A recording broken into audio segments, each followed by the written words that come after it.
Welcome and hello again. I am Sophia Johansson. I'm a campaign coordinator here with Plastic Pollution Coalition, and we just want to give a big thank you for joining our August webinar, Plastic Bottled Water, the Poison We Pay For.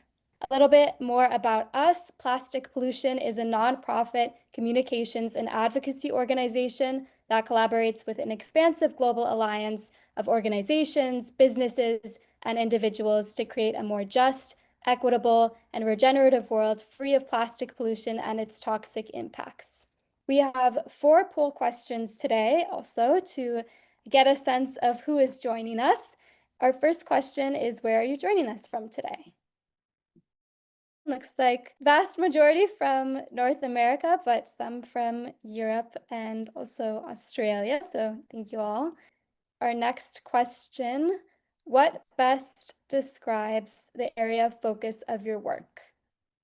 Looks like a lot of nonprofit, some education, government and policy as well, and others. So we got a good spread here. Next question is a little bit of a quiz, but where does the majority of bottled water that's packaged in the United States come from?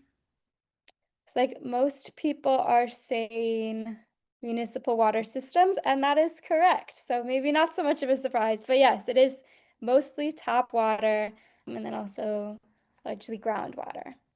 And our final question, if you do drink plastic bottled water, even if rarely or occasionally, what are your reasons for doing so? You can select as many as you have. Wow, a lot of people never drink bottled water, which maybe isn't surprising given that you're here, but convenience, definitely no access to clean drinking water is a big valid reason. So we've got some diversity in answers here. Well, great. Thank you for participating in our poll questions and helping us get a sense of where you all are coming from.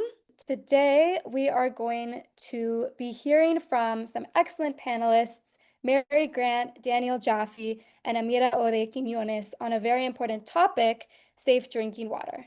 In particular, today we are focused on how plastic bottled water is connected to issues of water injustice, how it undermines investment in public drinking water, how it contributes to our growing water and climate crises, and how ultimately it impedes our ability to ensure the human right of safe, clean, and accessible drinking water for all. We're incredibly excited to hear from our panelists on how cities, communities, and activists are taking action to strengthen public water systems and move us toward a world of safe drinking water without plastic bottles. We hope this discussion empowers you to take the knowledge that you learn and the solutions explored today into your own lives to improve safe water access in your community. And I'd like to start by introducing our first panelist, Daniel Jaffe. Daniel Jaffe is an environmental and rural sociologist and professor of sociology at Portland State University. His research examines conflicts over water privatization and commodification, the social, environmental, and economic impacts of bottled and packaged water, and social movements around bottled water and water justice in both the global North and South. He is the author of Unbottled, a great book, The Fight Against Plastic Water and for Water Justice, which was published in 2023 by the University of California Press. So a big welcome to Daniel, and can take us away. Hi, Sophia. Thanks so much. And thanks to everybody for being here. What looks like an amazing audience. I'm going to jump right into it. I'm going to try to give a very, very brief overview of the bottled water industry and market, and then turn to sort of one of the key themes in my research and in this book, which is sort of the relationship of bottled water to really the social justice crisis of uneven access to safe and affordable drinking water, and then say just a few words at the end about the pushback against bottled water consumption. Okay. So packaged water, far and away the world's most consumed packaged beverage, right? Leaving the others in the dust. It's about a third of total beverage volume. And that means that it's responsible for the single largest slice of the 600 to 700 billion single serving plastic bottles consumed and disposed of worldwide every year. So it is a very large market, well over $300 billion in sales, growing at something like 5 to 6% per year, on track to surpass $500 billion by the end of the decade. And in the US, we've just sort of surpassed $50 billion in annual sales. And parenthetically, just consider as we go along what else we could do with $50 billion a year in terms of addressing the dire infrastructural needs in the water sector here in this country. So, bottled water consumption, kind of relentless rise over its 40 plus years, except for a downturn of 2 years in the Great Recession. Otherwise, it just keeps on rising, surpasses soft drinks, and hits 47 gallons per person per year in 2021. So bookmark that, and I'll return to it in just a moment. It's a product with, as you probably know, dramatically higher environmental footprint, energy footprint, total overall environmental footprint than the equivalent volume of tap water. Here's just a couple of the important studies. And surprising to many, although not to the folks in this call, apparently, is that the great majority now of bottled water, at least here in the US, is not the pristine springs depicted on the label, right? But instead, it's taken from municipal water systems and refiltered and packaged. And the cost comparisons obviously are quite stark, and this is where the justice issues begin to enter. So comparing the cost of meeting that average annual consumption, 47 gallons a person for a family of four, depending on the brand and the packaging. If you're consuming Fiji water, it might come close to $2,000 a year. Spring water from Arrowhead, 600 and something. A store brand, cheap store brand taken from municipal water supplies, 250 something. The equivalent volume of tap water, 94 cents. It doesn't even show up on the chart. And it's worth keeping in mind that these blue bars also only capture the average drinking consumption. If families have to turn or are turning to bottled water for other uses, cooking, washing, etc., then the costs certainly rise well into the thousands of dollars per year, on top of water bills that are soaring rapidly. And then this intersects with really, I think, a crisis of disinvestment, federal disinvestment in our public water infrastructures, a 50-year trend of substantial federal disinvestment. And I suspect Mary will say more about this in just a moment. But that disinvestment really hits particularly hard poor communities with low tax bases and high rates of poverty, disproportionately home to low-income folks and people of color, and that disinvestment leads to disinvestment leading to deterioration, and the deterioration leading to substantial distrust, and then avoidance of tap water, right? And substitution of tap water by many folks for bottled water. And then, of course, the concern is that reliance on bottled water, its ready availability, weakens the political urgency or weakens the political will to force our public officials to adequately fund the direly needed drinking water infrastructure improvements to keep water safe to drink. And the bottled water industry is aware of these dynamics, and they see them as a market opportunity. This is a quote from Primo Water Corporation, which recently bought the company that bought Nestle's holdings in the US and Canada. So now they're the top bottled water firm. And they told the US SEC, we intend to capture new customers as we capitalize on favorable consumer trends, including concerns about deteriorating municipal water quality. Here's an example of that strategy, an ad on one of their water machines, water vending machines, rusty pipe. Your tap water can hang out in some pretty seedy joints. And then, that leads to this question of how bottled water appears and where it figures in crises or disasters of unsafe or toxic tap water in communities really around the country, particularly low-income communities and communities disproportionately of color. Flint, Michigan here on the top, Jackson, Mississippi down below, but really hundreds or thousands of other places, both urban and rural, where we see dependency on single serving plastic bottled water. Dependency that is not just in a matter of months, in the short term aftermath, say, of a natural disaster, but rather year upon year dependency.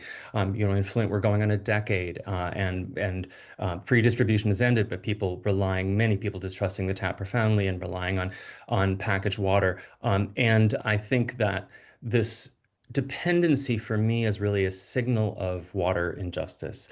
I think it serves as kind of a red flag that the human right to water is being violated or is being abridged. And that raises this question about the relationship between bottled water and social inequality.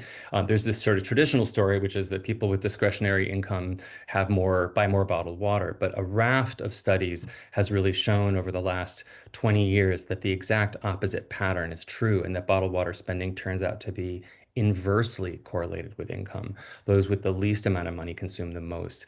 And Black, Latino, Indigenous households also consume much more at about a 2-to-1 ratio. And at the bottom here, we've got a situation now where 1 in 5 US adults shun the tap entirely for drinking, only drink bottled water. And that's up pretty substantially from before the Flint crisis. And just to make clear, I think we need to see this as not as in any way primarily an issue of misperceptions, but rather as a logical reading of the uneven distribution of risks and threats to the public water systems in the US today. So let me turn to some of the pushback, a little bit more of the uplifting thing in the last minute or two.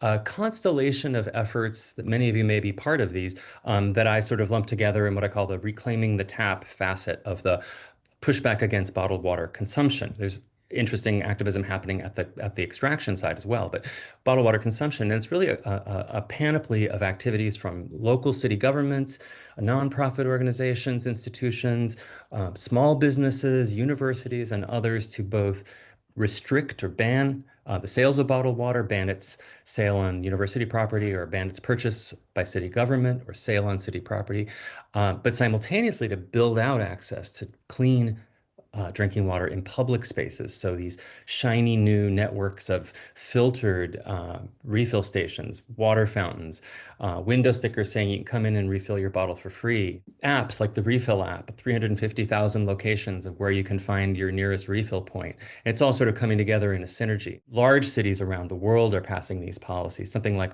210 million people worldwide live in such jurisdictions. And some of them are networked into initiatives like the Blue Communities Initiative, 90 cities in 9 countries, only 2 in the US so far. So that's low-hanging fruit for folks who want to work with their local officials to pass policies. And all of this is coming together now to have a real impact on bottled water consumption. I've extended that graph I showed you at the beginning and added the last 2, or added 2 more years, 2022 and 2023. And for the first time ever, not during a recession, bottled water consumption has fallen in the US. It's a real sea change. It's really quite historic. And it's only the third and fourth year in the history of bottled water. And it's not just the US, Canada, Europe, et cetera, same pattern. The industry is aware of this and they are concerned.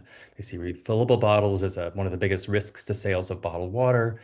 I quote a Nestle manager who said the water bottle has in some ways become the mink coat or the pack of cigarettes. It's socially not very acceptable to the young folks, and that scares me. And just to return to this, however, this downturn, historic and as unprecedented as it is the outcome of those two countervailing forces, right? We have middle and upper income folks and disproportionately white households walking away from bottled water and turning back to refilling tap water, which they trust more. But simultaneously, communities of color, low-income communities, disproportionately still distrusting public water, tap water, and consuming bottled water at higher rates, despite on average being the least able to economically bear that burden. And I think we have to ask whether we are comfortable with that state of affairs persisting. And if not, we need to address the root causes of this distrust, the infrastructural issues. And I think when that is accomplished, we will see bottled water consumption and sales drop dramatically further. So I'll leave it there. Thanks so much.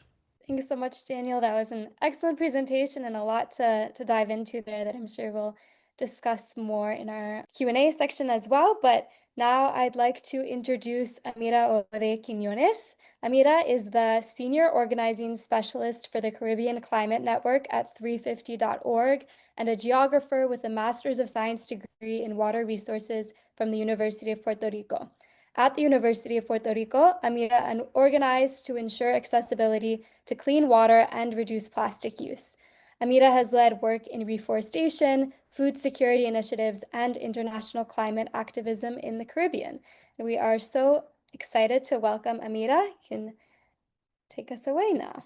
Hello, everyone. My name is Amira. I'm from Puerto Rico and I am passionate about water resources. And that is how I started to notice the bottled water problem in my country and at a global level. So when I was a student at the University of Puerto Rico, I started to lead a campaign to ban bottled water in our campus. And we used different tactics, but one of the most powerful one was this one. As you see in the pictures, this was just bottles that we found on the floor. And about 75% of them, they were not even empty. They were just a bottle that someone opened, took a few sips out of it, and forgot it somewhere. And it was very frustrating to see that because in our campus, a lot of students had a lot of issues with being able to pay for basic stuff, even for food, for classes, for books. Yet access to water was very limited. In some buildings, it was strictly basically mandatory to buy water if you had to be there and were in a rush because the drinking fountains rarely worked. So we organized to get our campus to ban bottled water and become the first one in Latin America and the Caribbean to do so. So after around 4 years of campaigning, we won. We won our campaign and became a plastic bottle-free campus in 2014. And it was a wonderful year. The university committed to not only banning bottled water, but also making sure the drinking fountains were clean, were accessible, had new filters. And it was very exciting. We were finally on the path to get more accessible drinking water and taking advantage of the great privilege that we have as a country. I mean, we are in one of the very few places in the world where you can open the tap and it's safe to drink. That is a huge privilege that most people in the world don't have. And we that are lucky enough to have it then resort to bottled water, which is poisoning us, poisoning our water systems, and even poisoning our tap water with microplastics and other things. So 2014 was a great year for us when we won a campaign. But unfortunately, it didn't last long. A year later, in 2015, Puerto Rico suffered one of the hardest droughts in our history. We were going through water rationing for several months, where in our houses we had water. It got up to having water only like 2 or 3 days a week at our homes for a few hours. It affected businesses, it affected healthcare locations, and it affected the students at the University of Puerto Rico. So the university went back to partially selling bottled water again. And the hardest part was to recognize not only at the university, but at a island-wide level that while we were having water rationed in our homes and we couldn't drink water from our taps, bottled water companies were extracting water. In the middle of one of the worst droughts we've had, they were still extracting water, our groundwater, and selling it back to us in a plastic container that is bad for our health and bad for our environment.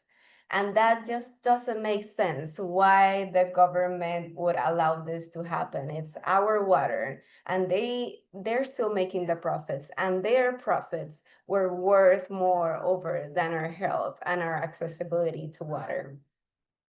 And further along, after the drought ended, the university went back to like partially banning bottled water and then selling it just in some areas. But then in 2017, we got hit by Hurricane Maria, which is the worst climate disaster Puerto Rico has seen in modern history as yet. Many places in Puerto Rico didn't have water. Some places didn't have water even up for a year until the infrastructure was rebuilt. So the university and many other places started to depend even way more on bottled water than they did before. And also with the economic crisis that happened right after the hurricane, with all the destruction that was happening, the care and attention given to public drinking fountains was absolutely nothing. There were other priorities, unfortunately. So this was a huge lesson. Yes, we need to fight against plastics. Plastics are a horrible thing. Plastics are killing our health, are killing our environment.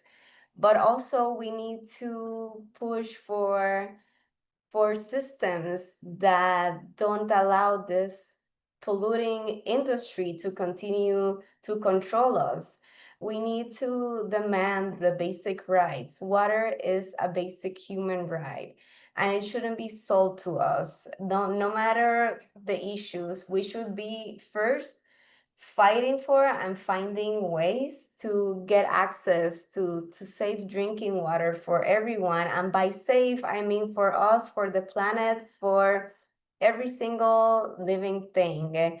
And as climate disasters continue to happen, and they will continue to happen and affect more places, we need to keep in mind that we need better systems. We need to ensure that water is accessible to us, and we need to continue to ask our governments daily, what are you gonna do to ensure that water is safe, that it's accessible, and that it's not coming from a bottle? And we can't wait for the next climate disaster, for the next drought to talk about this. I think this is something that we should ask about and talk about every single day. So many people are lucky, especially in North America and other countries where tap water is safe, different countries in the Caribbean, for example, in Chile, different countries in Europe and other places, that we forget that water kind of exists because you're privileged enough to open the tap and it's there. But we need to be talking about it every day and demanding safe access to it every day. We can't wait for the next disaster to happen to ensure that we will have a basic human right that will keep us healthy. Thank you. Thank you so much, Amira, for sharing your experience. And yeah, absolutely underscoring that water is the most basic human right, and really we need to be doing more. But I'm excited now to introduce our final panelist, Mary Grant. Mary Grant is the Public Water for All campaign director at Food and Water Watch, a national environmental organization that mobilizes regular people to move bold and uncompromised solutions to the most pressing food, water, and climate problems of our time. Since 2015, she has overseen Food and Water Watch's campaigns to support universal access to safe water in the United States by promoting responsible and affordable public provision of water and sewer service. We're honored to have you with us today, Mary, and please go on ahead. Thank you. I'm going to provide an overview of public water access in the United States and talk about some ways you can find out more about your own water and also take action to help ensure safe water for all.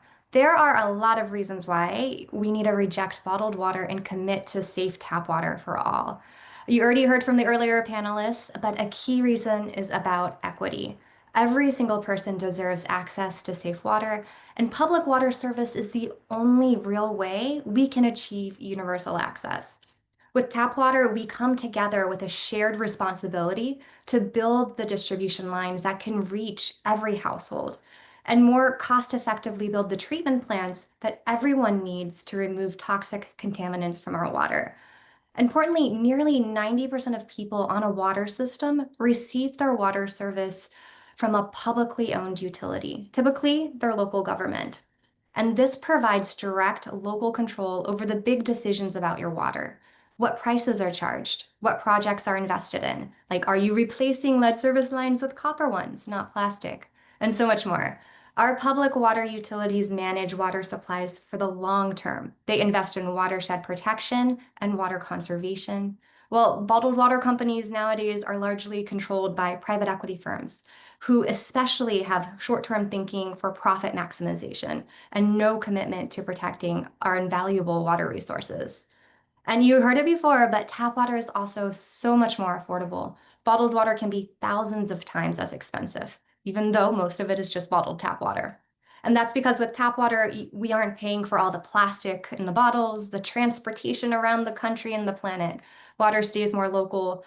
And when we come together to build these delivery and treatment systems, we achieve greater economies of scale. And on top of all of that, with public ownership, we don't have to pay for corporate profiting off of our water.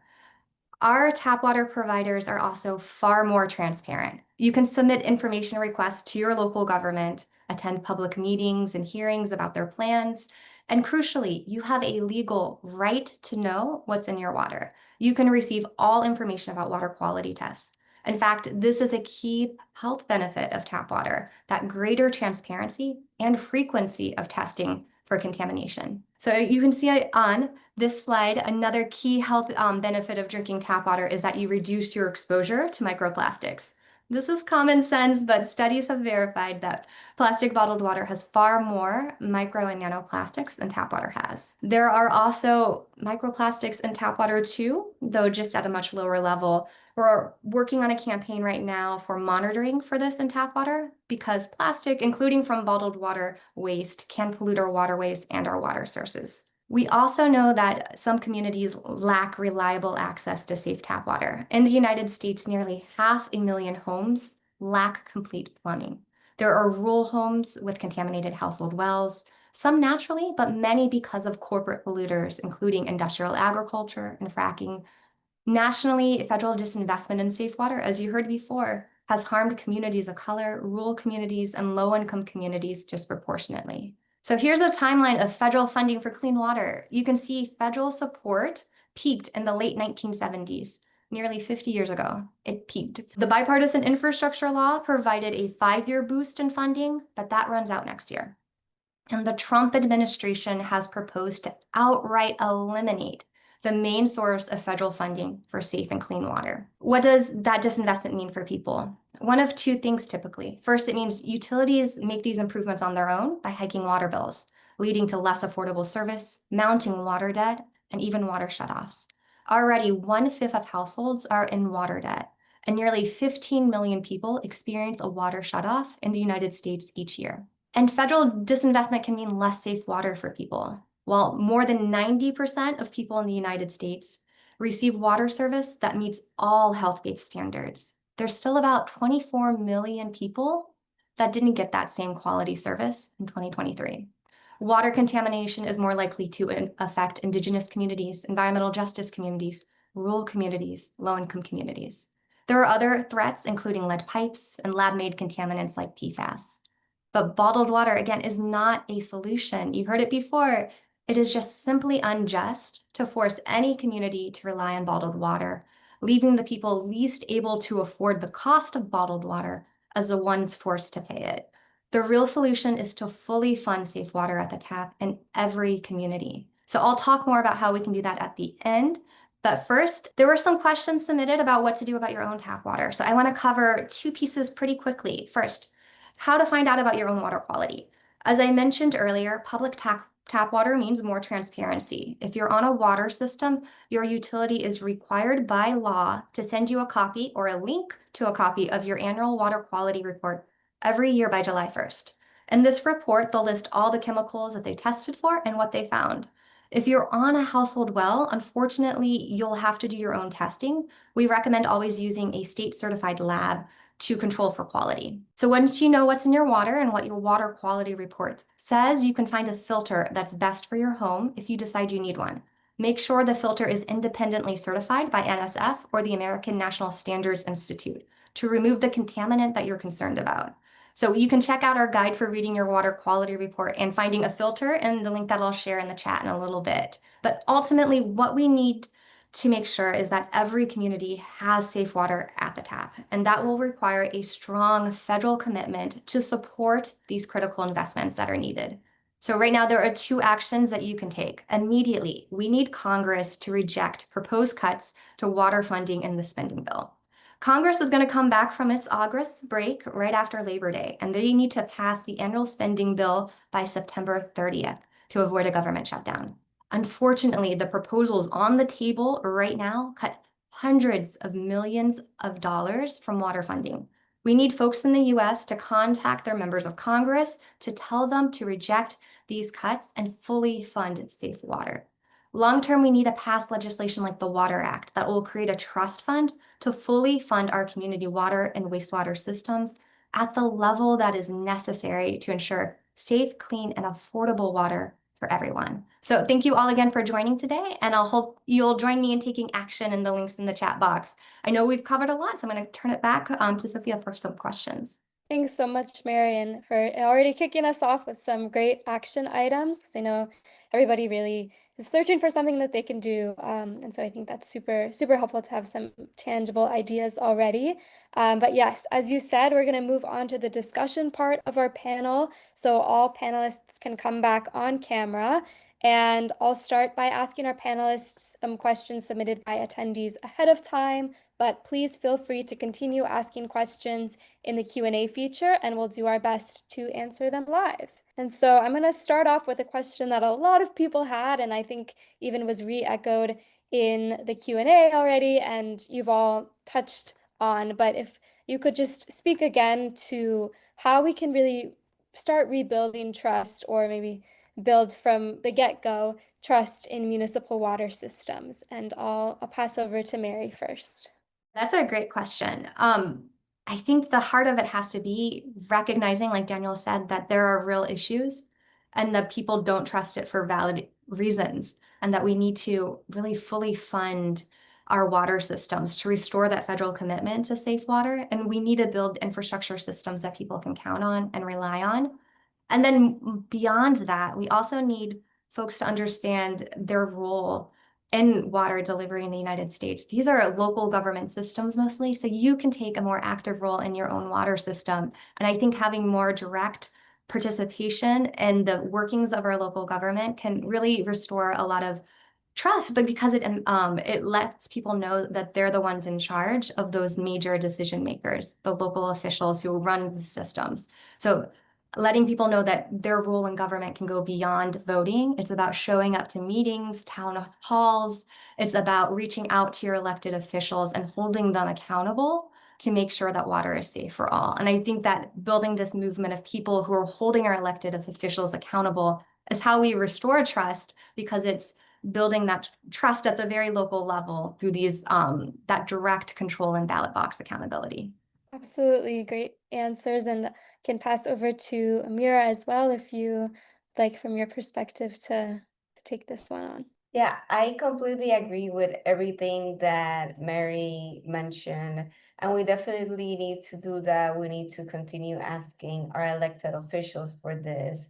And also daily, like we can continue slowly but surely breaking this norms and barriers and misconceptions that the bottled water industry has placed on society, with like a lot of fake concepts about tap water that, yes, while certainly in many places the conditions do not allow for tap water to be safe, that is not true in most places in North America, for example. So we need to continue working on educating this daily. I might just jump in really quickly, and something Marion and Amita said eloquently. I would just add that I think, uh, yes, public water systems are up against the multi-million-dollar marketing budgets of bottled water companies and beverage firms, right? And they don't have the budgets necessarily to match that.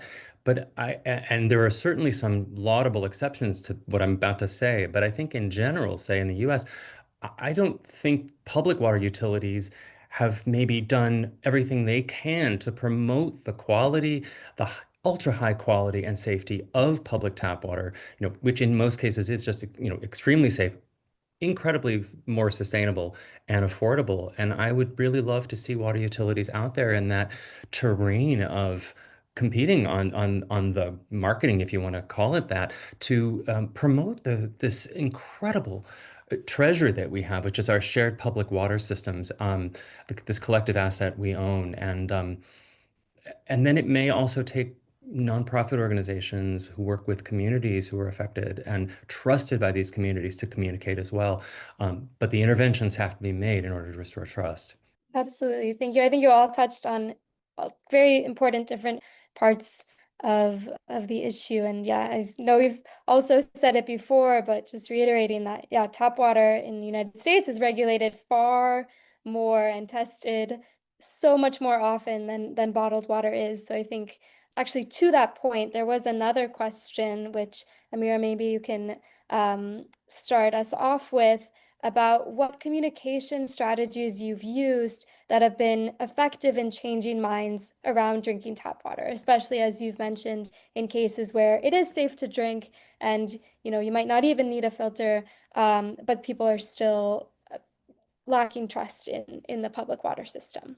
From my experience at a smaller scale, a small nonprofit leading a campaign, some of the communications and just like general tactics that we use was break a lot of misconceptions, be on the press a lot talking about this, get the press to talk about this as well. Something that was very effective was a taste test of bottled water versus tap water, and people being like having their minds blown when they said, "Oh, this one tastes better," and it was the tap water. And also, one of the reasons that we picked up the bottled water trash and put it in the middle was because a lot of people think like, oh, I throw the trash away and it goes away somewhere magically that you never see. But we saw a lot of change in the mind when were picking up the bottles of water, and we just placed them there in the middle of the hallway for it to be an inconvenience for people. And that would be shocking. That would be like, oh, wow, that is how much we're producing. And that doesn't count the ones that are actually in the trash can or the recycling bin. Um, so anything that like breaks people's like norms and barriers of like, yeah, the trash is something that is somewhere else, that is fine. Anything that brings them closer to that reality is very eye-opening and engaging to bring in people to want to defend tap water and stay away from plastic. A lot of questions around, what individuals can do. And so I think I'm going to combine these two questions, but what can one do as an individual, potentially maybe even in the smaller scale of their community, and also in institutions that they frequent, like schools and hospitals and the governments, their local governments that they are often in. How do you encourage that level of institution or community to stop allowing bottled water and, more importantly, also increase inconvenience for public tap water and increase water fountains in the building? So I'm gonna pass that off to Mary first, if you'd like to take that one on. Sure. So there's a lot of different ways you can go about addressing bottled water consumption and supporting tap water. One of the policies we support too, that I know the Plastic Pollution Coalition does, is Filter First. So there's been legislation to propose at the state level that would require filter first policies for schools in particular. I know that my kid, I'm in Baltimore in Maryland, they're not allowed to drink the tap because of lead in the plumbing of the older school buildings. So there's a lot of schools that are relying on these big chucked in plastic containers. So moving toward filter first policies, but also needing really the investment in our public schools, because it's not just the water system, these are pipes for the schools. And that's one key piece of the Water Act that I really love, is that it would provide robust funding for schools to update water infrastructure. It's very expensive to do it all at once, but it's a commitment. It's a investment in the infrastructure and an investment in our children to make sure that those pipes are lead-free, plastic-free, safe pipes and within the schools so that they can have safe water while they learn. Long term, we need to invest in our water systems. We need filter first policies. This can happen at the city level, at the state level. It's harder to move things at the federal level right now, but there's a lot of actions and legislation you can move locally and at the state level to advance it. There's also been efforts to do expanding water fountains at the city and the state level in New York. I saw some in Maryland. There's many efforts nationwide to try to expand water fountains. It's a question we get a lot. What happened to all the public drinking fountains? A lot of them closed during COVID. And so needing to reopen them, to restore them, make sure they're safe and lead-free and accessible. So there's various efforts going on right now that you can get involved in your local community to advocate for more water fountains in public spaces, filter first policies, so that just to move off bottled water. I'll tag on to that just briefly. I mean, right. So I think wherever people, so in a period where action at the federal level seems difficult to imagine, one of the exciting things about local work and policies that are situated at the local government level, or even the state government level, or the micro institutional level, is that people can make a real impact, and we're not dependent on waiting for federal money to come down the pipe. And building out networks of clean filtered hydration stations in public space is something that city governments, even small city governments, can do. Some small towns do 2 or 3, and they've kind of hit their public spaces. And I just think people have a lot of power to join with like-minded others and start wherever you are situated. So whether it's your community pushing local officials, or if it's within a nonprofit organization, both cities and nonprofits, as well as school districts and universities, are all being declared blue communities. I'm pretty bullish on that Blue Communities initiative because it's a specific package of policies that institutions or cities can pass, one of which is, building out access to public water, and the other is restricting plastic bottled water. But it's and I believe the Food and Water Watch, Mary, is where the U.S. sort of branch of Blue Communities is located. But it need not be Blue Communities. There are plenty of cities who have done this without that framework. And then I think schools are another low-hanging fruit. I mean, anyone, not just parents, but families generally. Schools are where kids learn about how the world is. And if they are learning that water comes from a jug, a packaged water jug every day, that's what they'll know about the world. And I think, there are some counterexamples to what Mary mentioned. The Detroit Public Schools is an incredible success story where they found lead in their water. I believe it was 2018. Like so many places across the country, they shut down the water fountains, and it could have ended there. But the superintendent was creative and found $3 million. They put lead filtering hydration stations in every one of the Detroit 100 and some schools. They gave every one of the 50,000 Detroit public school kids a metal refillable bottle. They turned back on the fountains, and they restored this practice of shared turning to the tap for drinking. And it was just a wonderful story that really complicates the narrative of sort of it need only be in privileged places. So I think creativity and working where you're located. Yeah, absolutely. Thank you so much. And definitely recommend checking out the Blue Communities Initiative, which Mary just put in the chat. But yeah, as I always say, more drinking fountains and fewer vending machines would be a wonderful switch to make. And I think maybe just briefly we can touch on this question because we get it a lot, and I think it was reiterated in the Q&A. What other types of containers, what other types of emergency water supplies or planning strategies could be used for large-scale water distributions where you can't use a filter or you can't just boil your water or the tap's turned off. And I know Daniel might have a brief answer to this one, a complex issue. Yeah, Mary may have more to say. I mean, I'm no expert in this, but I do think that there is some interesting, in the Flint crisis, the governor and activist groups applied for a federal disaster declaration that would have, if it had been approved by the Obama administration, would have brought in bulk, among other things, brought in bulk tanker trucks with water for dispensing into people's own containers. And there is something called a water buffalo, which is, essentially a big old water tanker truck with the ability to pump and dispense water. And cities have not developed that capacity. States have not done so much, but they can and they ought to. And home storage as well. The folks who do rainwater harvesting or folks who live in places with intermittent water service, there are rooftop tanks, there are cisterns, and I don't know, you would have to combine that with filtration, but certainly a diversity of sources for preparedness. But we haven't developed that public sector capacity for bulk water, which I think we need to do. I agree. There's other options out there. There's also trying to invest in some of the shared services and the interconnections with your neighbors if you're nearby. Some of these communities hit by natural disasters are isolated, but many water systems are nearby each other, emergency interconnections, other ways to bring in the public sector capacity into a community hit by a disaster.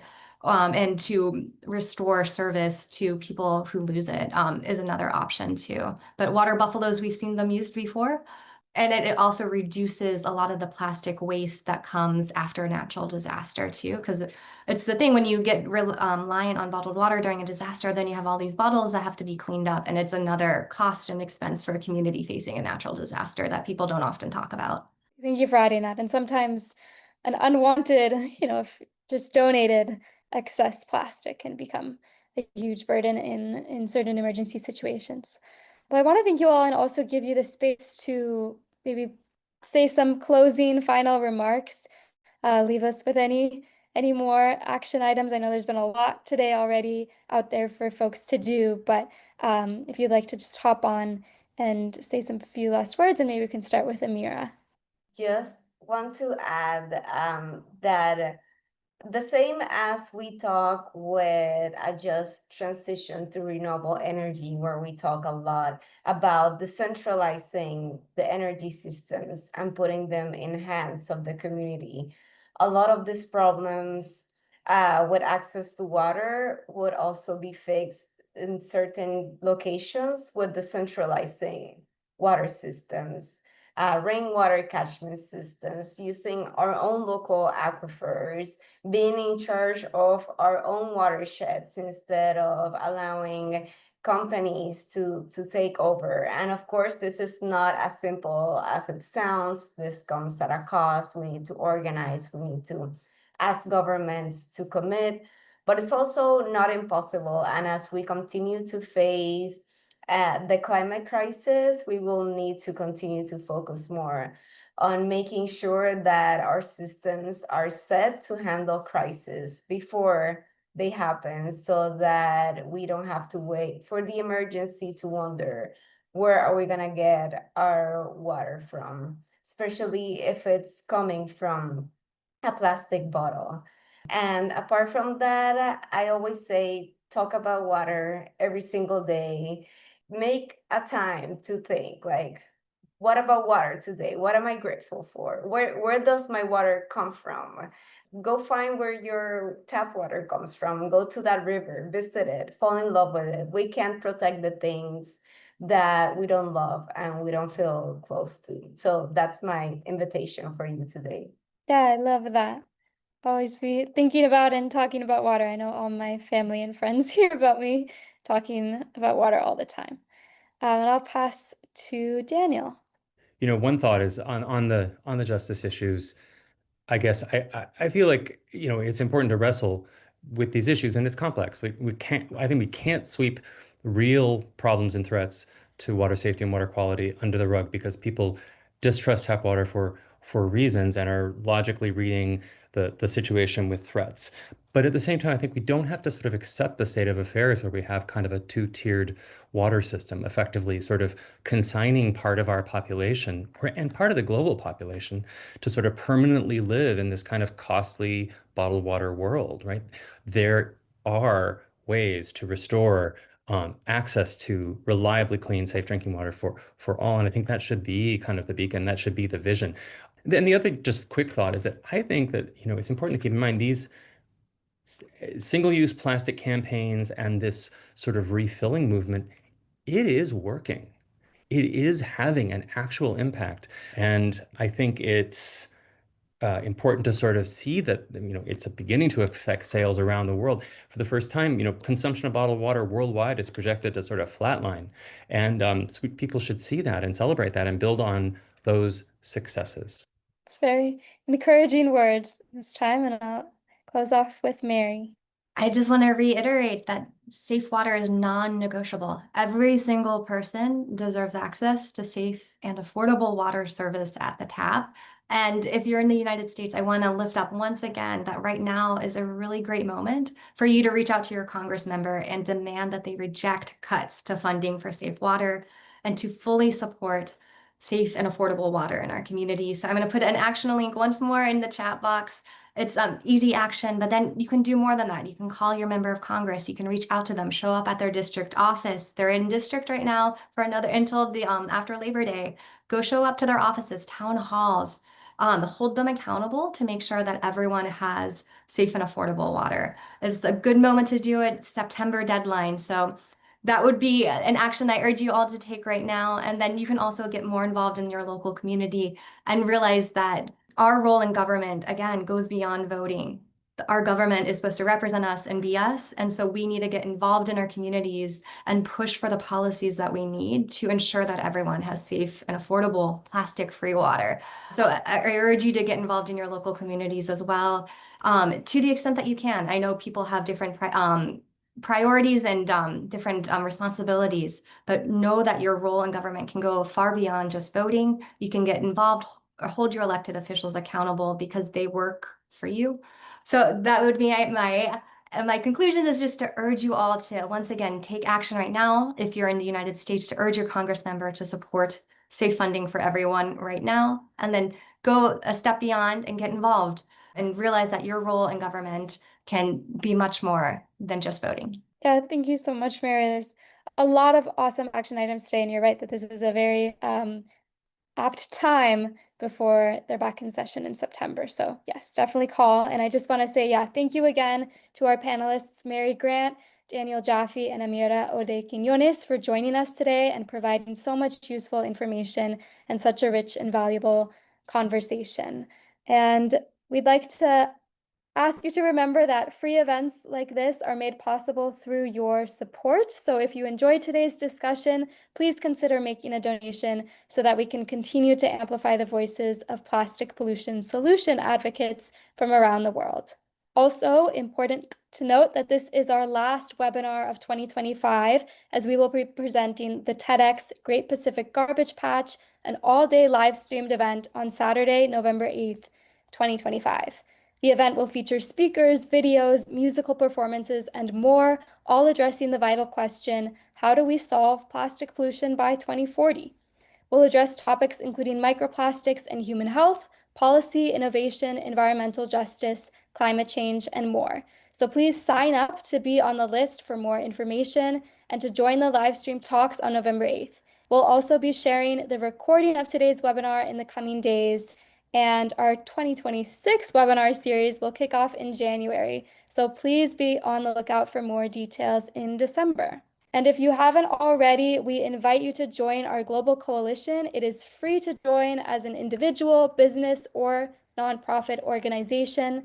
And you can connect with us on social media to learn more about our work. We'll be sending out a follow-up survey after the webinar and appreciate your feedback to help us improve our future events. Thanks again to everyone for joining, and thanks also to our Plastic Pollution Coalition member groups and partners who shared this webinar with their communities and networks to get it heard more widely. And we look forward to seeing you at our next webinar, our TEDx conference, or our webinar in January. So see you all soon. I hope you have a lovely rest of your summer. Thanks so much.